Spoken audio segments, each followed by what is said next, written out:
우리 마태복음 22장 1절부터 14절까지 마태복음 22장 1절에서 14절까지 저하고 같이 읽겠습니다. 목소리로 시작.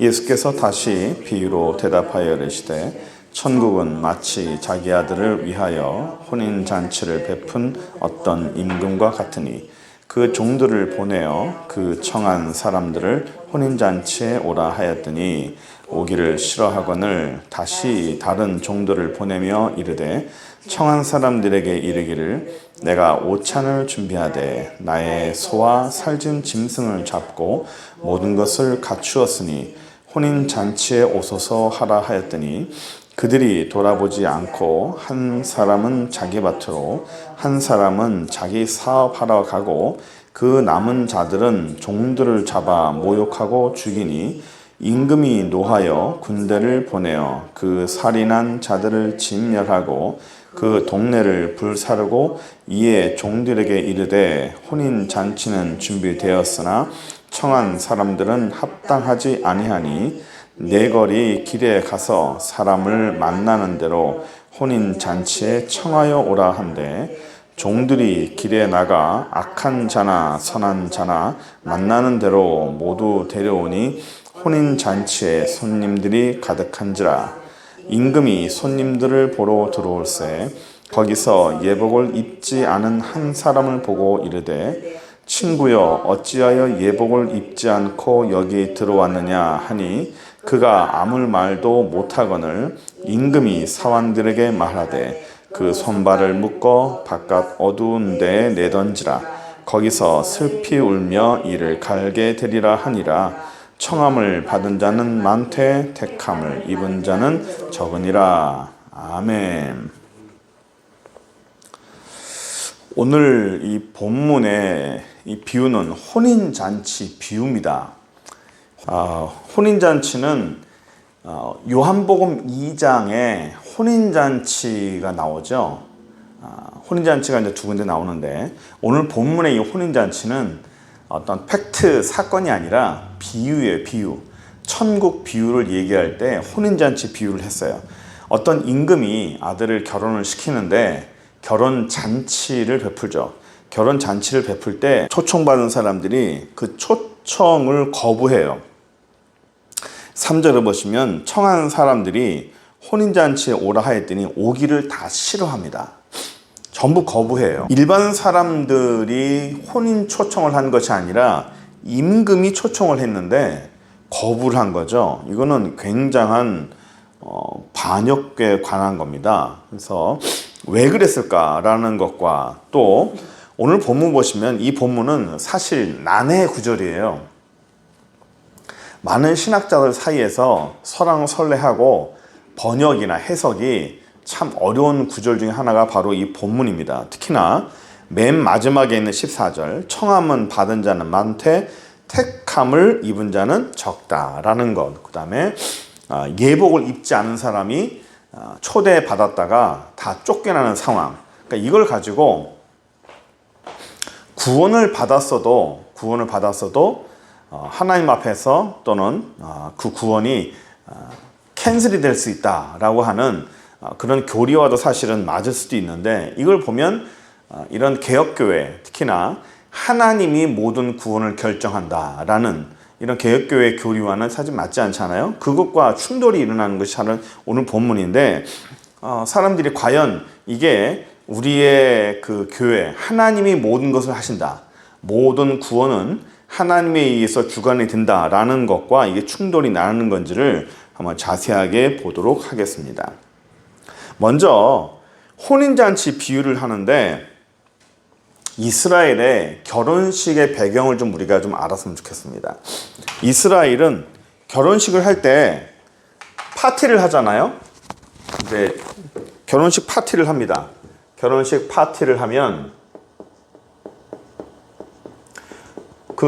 우리나라는 결혼 이후에 있는 그 파티나 그런 행사를 뭐라고 그러죠? 결혼 이후에 패백이라 합니다. 맞습니다. 이 패백은 가족들끼리 다 모여서 하는 어떤 행사 중에 하나입니다. 하지만 이스라엘은 파티를 굉장히 오래 해요. 장기간. 그냥 하루 전에 끝나는 것이 아니라 어떨 때는 일주일까지도 합니다. 그러니까 각 시기별로 그때의 파티에 초청할 사람, 초청 멤버, 초청 인사를 이렇게 선별을 하는 거예요. 첫째 날은 누가 오고, 둘째 날은 누가 오고, 셋째 날은 누가 오고. 그런데 이 초청하는 사람들이 굉장히 많은 숫자가 초청하는데 이 중에 하루 정도나 일일이나 반드시 해야 되는 게 뭐냐면 구제예요. 구제. 이게 왜 중요하냐면 이스라엘에게서 10분의 1, 자기 소득의 10분의 1은 하나님께 드리지만 그 10분의 1을 또 구제를 해야 돼요. 구제. 가난한 자들을 위해서. 가난한 자들을 위해서 구제해야 되는데 어떻게 구제를 하느냐? 이런 식으로 파티를 합니다. 파티를 해서 사람들을, 주변에 있는 어려운 사람들을 전부 초청을 하는 거예요. 어려운 사람들. 전부 초청을 해서 그 사람들을 전부 먹입니다. 먹여서 보내요. 이거를 구제의 한 부분이에요. 그러니까 초청하는 날이 누가 오느냐에 따라서 달라지는 거죠. 예를 들어서 월요일 날 구제를 위한 파티다. 그리고 화요일 날은 귀족들을 위한 파티다. 뭐 또 수요일 날은 가족들을 위한 파티다. 이렇게 주제를 나눕니다.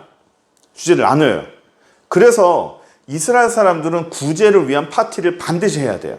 이게 사실은 우리나라도 있었어요. 우리나라도 그 혼인잔치나 또는 이 장례식이나 할 때 그 사람들이 많이 오잖아요. 올 때 이렇게 문상 받잖아요. 문상 받으면 이 음식을 다 내주죠. 내줄 때 양반들만 그렇지 않았어요.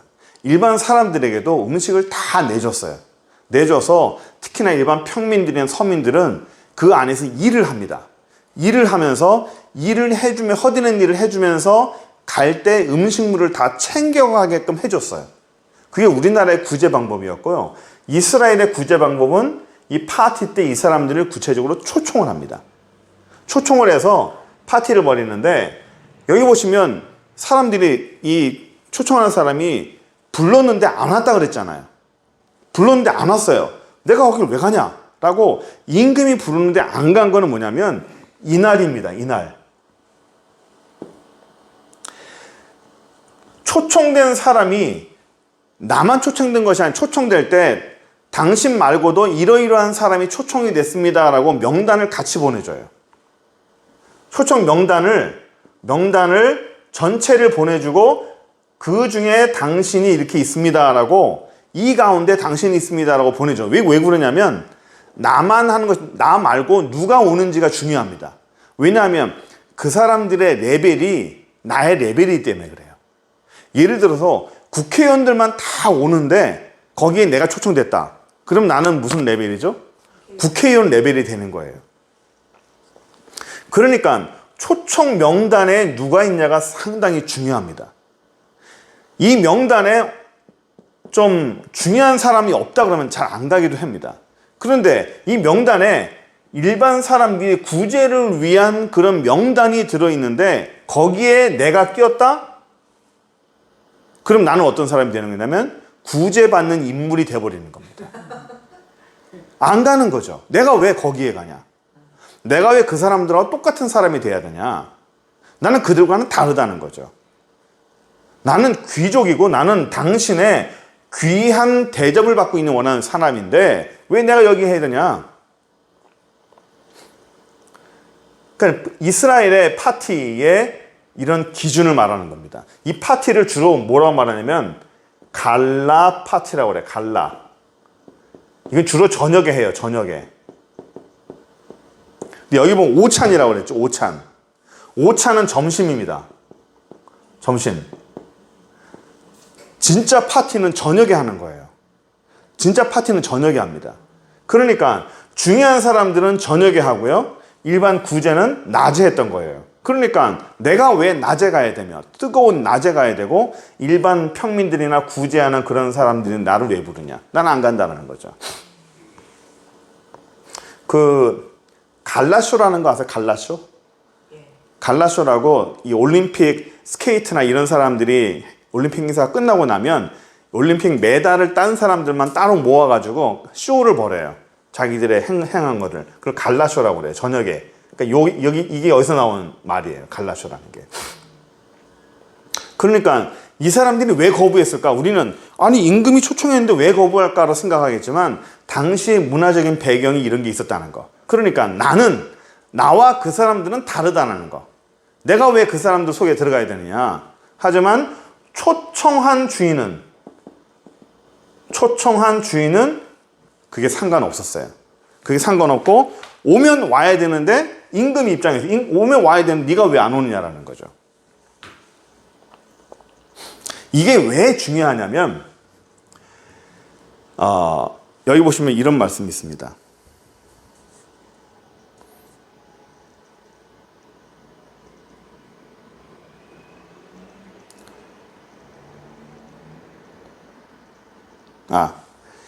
지금 임금은 여기서 하나님이고요. 아들은 예수님이에요. 그러니까 임금이 사람들을 초청했는데 구원을 시켰는데 사람들이 거부했는데 누구를 거부한 거냐면 사실은 예수님과 세례 요한을 거부한 거예요. 당시에. 예수님을 거부하고 세례 요한을 거부했습니다. 세례 요한이 역시 선지자라는 걸 인정하고 싶지 않았던 거예요. 이 두 사람을 거부한 내용이 바로 오늘 이 내용이에요. 초청했으면 하나님 나라의 말씀을 듣고 그 말씀대로 예수를 받아들이고 메시아를 받아들여야 되는데 못 받아들이겠다는 것이 오늘 본문의 내용입니다. 의도적으로 거부하는 거죠. 여기 보시면 사람들이 거부해. 내가 여기 왜 끼냐 하면서 자기 일 때문에 마지못해서 어쩔 수 없이 거부한 것이 아니라 의도적 거부예요. 의도적 거부입니다. 그러니까 이걸 얘기하는 거예요. 오기를 싫어하거늘. 6절 보세요. 그 남은 자들은 종들을 잡아 모욕하고 죽이니. 보세요. 그 남은 자들이 종들을 잡아 모욕하고 죽이니 임금이 논해서 군대를 보내고 살인한 자를 진멸하고 그 동네를 불살라버렸다. 이거는 이제 나중에 그 심판에 관한 것이죠. 예수 그리스도를 거부한 사람은 이렇게 된다라는 거예요. 그러면서 혼인잔치는 준비됐으나 청한 사람은 합당치 아니한다. 종들의 길에 나가 악한 자나 선한 자나 만나는 대로 모두 데려오니 혼인잔치에 손님이 가득했어요.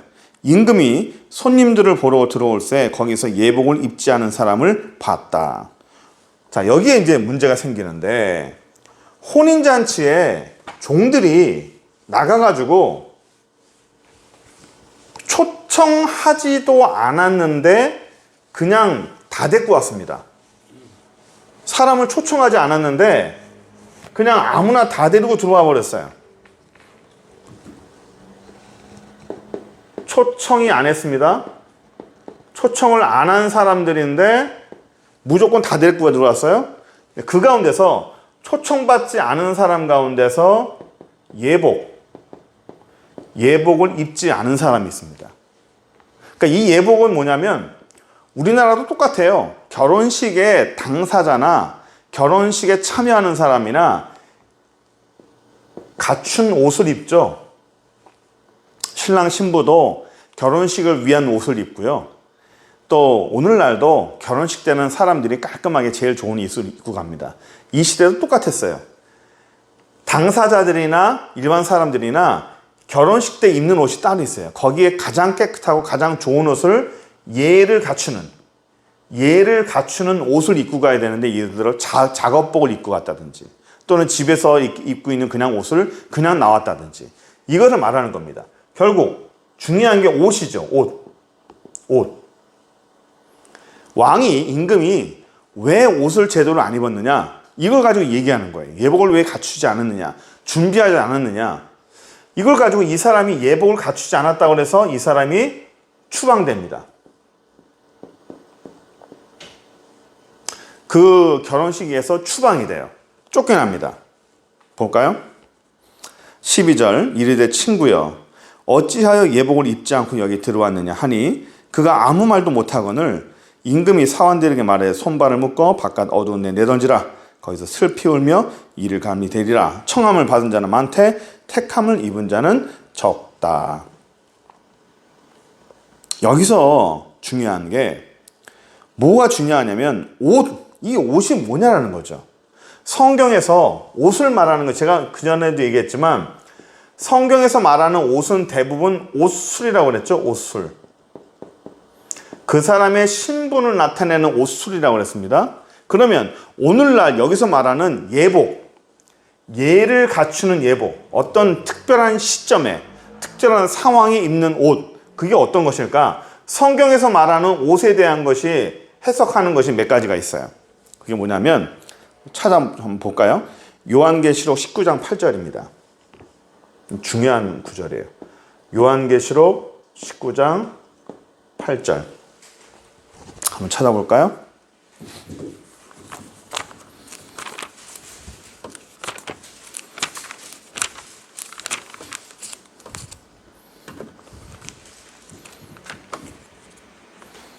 한번 읽어보세요. 제가 볼까요? 너무 뒤에 있어가지고. 그에게 백로고 깨끗한 세마포 옷을 입도록 허락하셨으니 이 세마포 옷은 성도들의 옳은 행실. 예, 보세요. 그에게 깨끗하고 세마포 옷을 입도록 허락하셨는데 이 세마포 옷이 뭐라고 그래요? 성도들의 옳은 행실이라고 그래요. 이 옷을 해석하는 거예요. 성경에 나오는 중요한 옷들이 세마포 옷이에요. 지금 이 옷이 지금 천국 비유죠? 천국 비유예요. 옷이 천국 비유입니다. 천국을 비유하면서 얘기할 때 옷을 얘기해요. 요한계시록에서 천국에서 입는 옷이 세마포 옷이라고 그랬어요. 이 세마포 옷을 뭐라고 성경에서 해석했냐면 뭐라고 그래요? 옳은 행실이라고 그럽니다. 성도들의 옳은 행실이다. 성도들의 바른 행실이다 라고 말을 해요. 이 옷에 대해서 하나만 더 볼까요? 이사야 61장 10절. 이사야 61장 10절 한번 보세요. 읽어보세요. 이사야 61장 10절. 61장 10절. 10절. 요건 하지 맙시다. 요거는 여러분들 헷갈릴 수 있겠다. 다시 찾아보세요. 갈라디아 3장 27절 찾아오세요. 갈라디아 3장 27절. 갈라디아서 3장 27절. 이게 더 훨씬 더 이해하기 쉬워. 예. 신약 갈라디아서 3장 27절. 신약 성경 갈라디아서 3장 27절.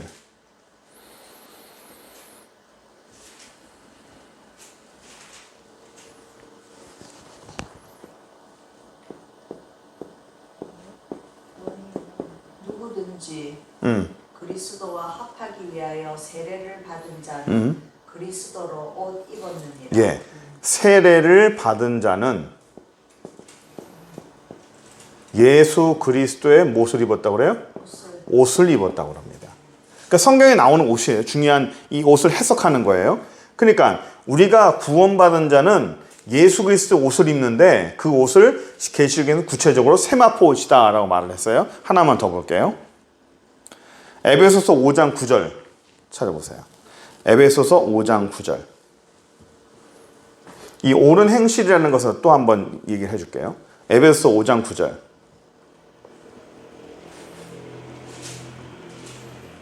에베소서 5장 9절. 어머니 읽으세요. 빛의 열매 모든 착함과 어려움과 견실함이고 진실함이니라. 빛의 열매가 착함, 의로움, 진실함이죠. 이게 뭐 착진의라고 말하기도 합니다. 하기지는 예, 진실함. 빛의 열매인데 이 빛이 뭐예요? 성경에서는 빛을 뭐라고 그래요? 빛이 예수 그리스도라고 그랬죠. 그렇죠? 빛을 요한복음 1장에는 그 빛을 예수 그리스도가 표현했어요. 결국 예수 그리스도의 옷을 입는 것이 빛의 열매라는 거예요. 그러니까 예수 그리스도의 옷을 입으면 빛의 열매를 맺는데 그 빛의 열매가 착함과 의로움과 진실함이라는 거예요. 이 착함과 의로움과 진실함인 게 바로 이 옳은 행실이라는 겁니다. 요한계시록에 나타나는 이 옳은 행실이란 단순히 도덕적인 걸 말하는 건 아니에요. 우리의 삶에 도덕적인 걸 말하는 것이 아니라 야고보서에서 말하는 믿음이 있으면 거기에 따르는 행실이 있을 수밖에 없다라고 하는 그런 결과물을 말하는 거예요. 그러니까 이 옳은 행실이란 바로 예수 그리스도의 열매를 말하는 거죠. 예수 그리스도의 옷을 입으면 예수 그리스도의 그 심령의 옷을 입고 그 은혜가 있고 그 영이 있으면 그 심령이 착해진다는 거예요. 그리고 그 영이 의로워지고 진실해진다는 겁니다. 그러니까 사람이 착해진다는 것이 그냥 성품이 그 사람이 좋다 이런 그런 말하는 것이 아니라 예수의 영이 있으면 사람이 착해져요. 어쩔 수 없어요. 예수의 영이 우리 안에 들어오면 사람이 착해집니다. 독해지지 않아요. 악독해지고 혈기 부리고 아주 그냥 독한 그런 삶을 사는 사람이 예수 믿으면 바뀌어요. 예수를 믿었는데 그 안에 예수 믿고 삶을 살았는데 아주 독한 삶을 산다? 그 안에 예수 영이 없는 거예요. 다른 사람을 아주 혹독하게 다른 사람에게 고통을 주면서까지 나는 고통을 안 받으려고 다른 사람에게 아주 심하게 하는 사람들이 있죠. 그런 사람들 안에는 우리 안에 예수 안에 영이 없어요. 예수의 영 없는 사람은 뭐예요? 가짜예요. 예수 영이 없으면. 믿음이 있다고 하나 아니다라는 거죠. 야고보서에서 말하는 게 그거예요. 예수의 영이 있으면 자동적으로 변할 수밖에 없다. 착한 옳은 행실이 나타날 수밖에 없다. 우리의 삶에 이렇게 하나님 앞에서 옳은 행실들이 나타날 수밖에 없다는 거예요. 그걸 바로 세마포 옷이라고 그래요. 그러면 다시 돌아가 봐서 마태복음으로 다시 돌아와서 예수를 믿으면 예수 그리스도의 옷을 입으면 우리의 심령이 착해지고 의로워지고 옳은 행실을 할 수밖에 없는 그런 삶이 된다. 그러는데 여기서 임금이 예복을 입지 않았다 그랬잖아요. 예복을 입지 않았으니까 넌 아니다라는 거예요. 예복을 입지 않았으니 너는 가짜다. 너는 아니다라고 쫓아내는 게 바로 이겁니다. 너는 세마포 옷을 입지 않았다. 결국 너는 예수 그리스도 옷을 입지 않았다는 겁니다. 예수 그리스도 옷을 입지 않고 어떻게 천국에 들어올 수 있어요? 결국 천국에 들어올 수 있는 방법은 뭐예요? 예수 그리스도의 옷을 입는 방법밖에 없는 거예요. 예수님 외에는 방법이 없는 거예요. 그러니까 모든 사람들에게 청함, 초청, 모든 사람들에게 초청은 있고 모든 사람들에게 청함은 다 줘요. 다 예수 믿으라고 다 청합니다. 그러나 그들에게 택함이라는 것은 택함을 받은 자가 적다라는 것은 그 가운데서 예수 그리스도의 옷을 입은 사람이 없다라는 거예요. 예수 그리스도의 옷을 입지 아니하면 아무리 종교적으로